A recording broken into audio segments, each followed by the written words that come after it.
Yaman sana bilang Indonesia ini jannatud dunia, surganya dunia.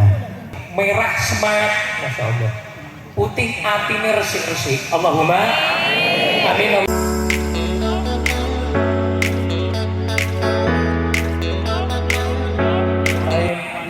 Wabil khusus sahibul hajah, keluarga besar daripada Rakyat Jaya, Masya Allah, Al-Habib Mustafa, Al-Habib Abdul Al-Habib Muhammad dan seluruh keluarganya. Di sini juga ada Al-Habib Firdaus, Al-Habib Fauzi, Al-Habib Abu Bakar dan para habaib yang lain yang tidak bisa saya sebutkan satu persatu. Para kiai, ada Bapak Bukti dan seluruh jajarannya dari kepolisian, dari TNI dan semua yang terhormat, bapak-bapak, ibu-ibu, hadirin, hadirat, jomblowiyin, jomblowiyat, rahimakumullah. Itu ada jomblo bersolawat, Masya Allah. Mudah-mudahan jodoh istri, jodoh suami, jodoh rezeki semuanya mendekat.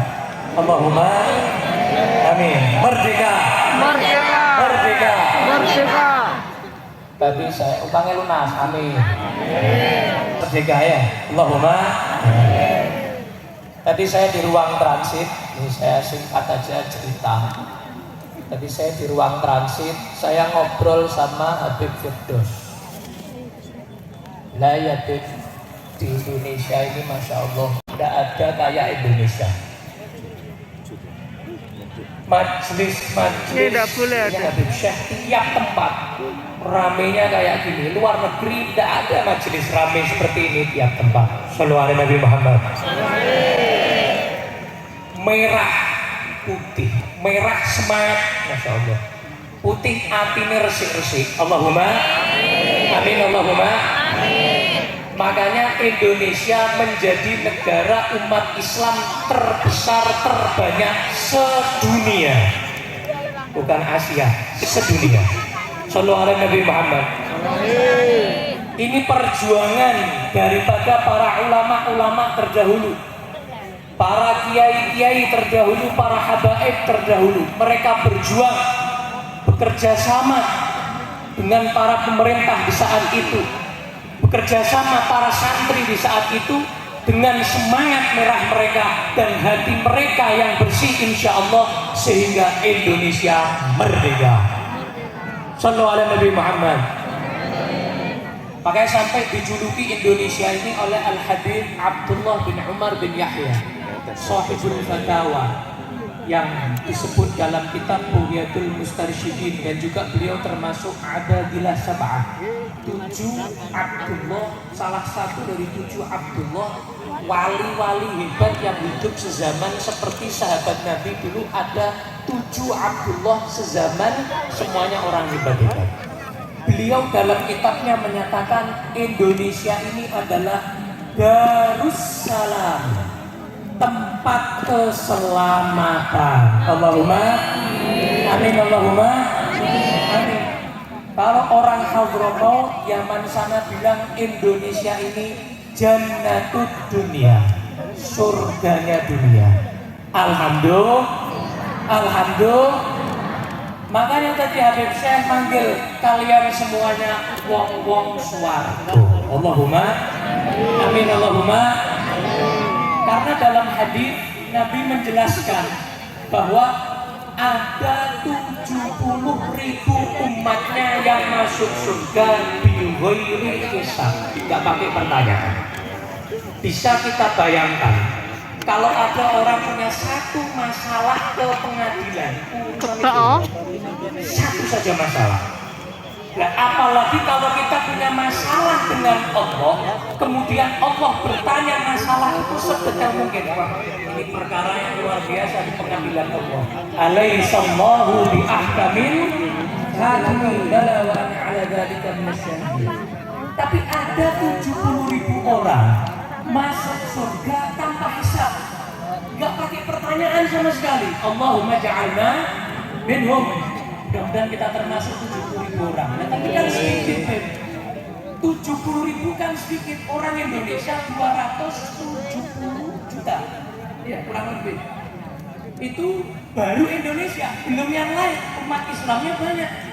Dikatakan oleh Rasulullah, tiap satu dari 70.000 berhak mensyafaati 70.000. Berarti 70.000 kali 70.000 4,9 miliar.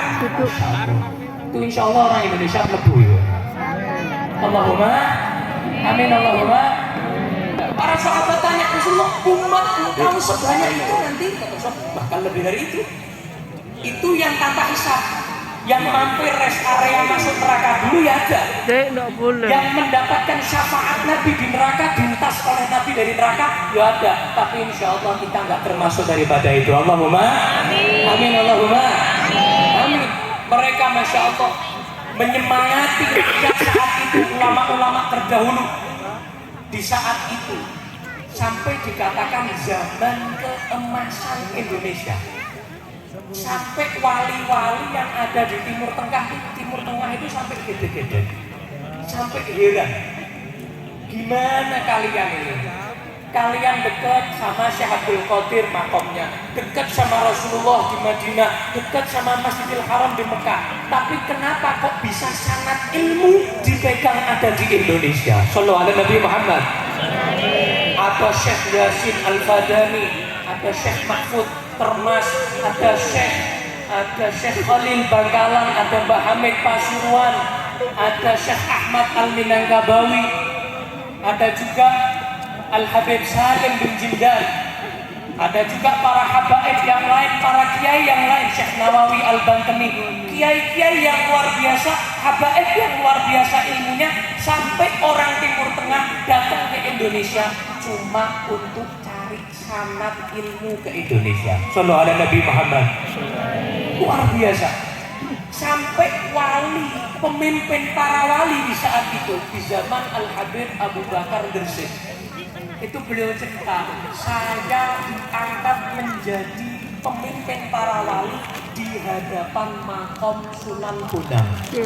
Itu ban sana. Dibukain. Jadi berkah Wali Songo, Indonesia berkah. Allahumma amin, Allahumma. 9 orang, sekitar 9 orang dan lebih murid-muridnya, keluarganya bisa menjadikan Indonesia baldatun thayyibatun wa rabbun. Terakhir cerita dari saya, hebatnya orang Indonesia, Masya Allah. Orang Indonesia ini gampang geng. Walaupun ada di luar negeri, yang ziarah kebanyakan di Baitul Maqdis orang Indonesia. Ziarah di Suriah, Sudan, Irak, bahkan nggak bisa, bahkan ke Mekah, Medina, ziarah wali-wali dan para sahabat itu kebanyakan orang Indonesia. Umroh sing ngebaki ya wong Indo, haji sing ngebaki wong Indo. Masya Allah, semangatnya itu luar biasa untuk ibadah. Makanya dikatakan orang-orang Indonesia ini mau hatinya resik. Allahumma, Allahumma. Masya Allah, tadi Habib Syekh tadi bagi-bagi uang 2.000 rebutan. Itu husnudzonnya itu nyangka insya Allah ganti 2 miliar. Allahumma, Allahumma, amin. Di Indonesia kalau sudah berobat ke dokter-dokter, ke orang-orang yang hebat, kalau sudah mentok nggak bisa ada kesembuhan, minta air doa sama ulama. Masya Allah, husnudzon, prasangka baiknya kepada ulama, kepada wali, ziarah kepada wali luar biasa. Nggak ada duanya orang Indonesia. Merdeka. Sallallahu alaihi Nabi Muhammad. Ada salah satu santri Indonesia, ini cerita terakhir. Itu pengen mimpi Kanjeng Nabi. Panjenengan insya Allah semuanya pengen mimpi Kanjeng Nabi. Sallallahu alaihi Nabi Muhammad. Allahumma, Allahumma. Datang ke salah seorang kiai. Datang Pak Yai, kula pengen sangat mimpi Kanjeng Nabi. Oh, carane gampang le. Awakmu setelah kamu pulang dari tempat ini, awakmu mampir pasar ikan. Pasar apa? Ikan. Beli gereh apa? Tahu gereh ikan asin. Lah ini kalau santri-santri sing ra gendah, Santri yang tidak punya prasangka baik kepada gurunya, nyongkok lah hubungannya gereh kali mimpi Kanjeng Nabi itu napa? Nggih napa nggih? Apa hubungannya gereh ikan asin sama Kanjeng Nabi? Cuman ini Masya Allah, dengan hatinya yang tulus, diperintah sama gurunya, kiainya, manut. Nanti kamu beli ikan asin, kamu makan, tapi nggak boleh minum. Nggak boleh napa? Nanti kamu insya Allah tidur mimpi. Oke. Pulang, mampir, beli ikan asin, pulang ke rumah makan. Yang namanya gereh asin itu nggak ada seret. Kita pakai seret, tapi ingat nggak boleh minum. Kemudian dia tidur, bangun, subhanallah, belum mimpi. Alhamdulillah, belum mimpi. Dari prasangka baiknya sama gurunya, sama kiainya, dia sampai nyangka gini batin, oh mungkin iwae kurang asin. Masya Allah, ini loh hebat, husnuzon, prasangka baik. Akhirnya dia pergi lagi ke pasar, beli ikan yang lebih asin dari yang tadi. Beli ikan asin yang lebih asin, dimakan tambah seret. Kemudian dia tidur, belum mimpi. Alhamdulillah, bangun masih dalam husnuzonnya, prasangka baiknya, mungkin iwae kurang asin.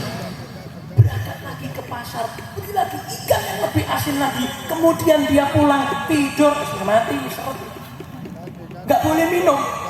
Subhanallah, akhirnya mimpi. Alhamdulillah, mimpi apa? Mimpinya minum. Mimpi apa? Mimpinya minum. Bukan mimpi Kanjeng Nabi, tapi mimpinya minum. Dia mimpi jenenge wong mimpi, walaupun mimpi kan laku. Wah, seneng walaupun cuma mimpi, dia minum seneng, bangun ya tetap ngelak, tetap dia haus. Akhirnya berangkat ke kiainya. Ditanya sama kiainya, gimana? Kamu sudah mimpi? Sambung ya, alhamdulillah. Tapi saya mimpinya mimpi minum. Lah kuwi jawabane. Lah pripun maksudnya gimana? Kalau ketika kamu mau tidur, yang kamu idam-idamkan, yang kamu rindukan, yang paling mau pengen itu adalah mimpi Kanjeng Nabi, kamu bakal mimpi Kanjeng Nabi. Nah, yang paling mau pengen ini mau idam-idamkan minum, akhirnya mimpi minum. Tapi kalau kita sebelum tidur, ya HP salehke, kemudian kita baca doa, ikut sunnahnya Nabi, baca sholawat, kemudian ingat-ingat tadi itu sholawatnya Habib Syekh, bagaimana Nabi Muhammad SAW, keindahannya, kebagusannya, fisiknya, akhlaknya, adabnya, insya Allah mimpi Kanjeng. Amin Allahumma. Berarti pulang dari sini mampir Tumbas, terus Dimang, nggak boleh terus mimpi apa? Kanjeng Nabi. Allahumma, itu adalah ilmu hikmah yang dimiliki oleh kiai tersebut. Ya, jadi bukan berarti terus koyo ngono, enggak. Itu ilmu hikmah, pelajaran hikmah. Jadi ilmu itu ada ilmu nas yang tertulis di Al-Quran, hadis dan kalam ulama, ada yang dikeluarkan dari ilmu hikmah. Mudah-mudahan ceramah yang singkat ini bermanfaat bagi saya pribadi dan juga kepada semua hadirin hadirat. Kurang lebihnya mohon maaf. Wassalamualaikum warahmatullahi wabarakatuh. Assalamualaikum.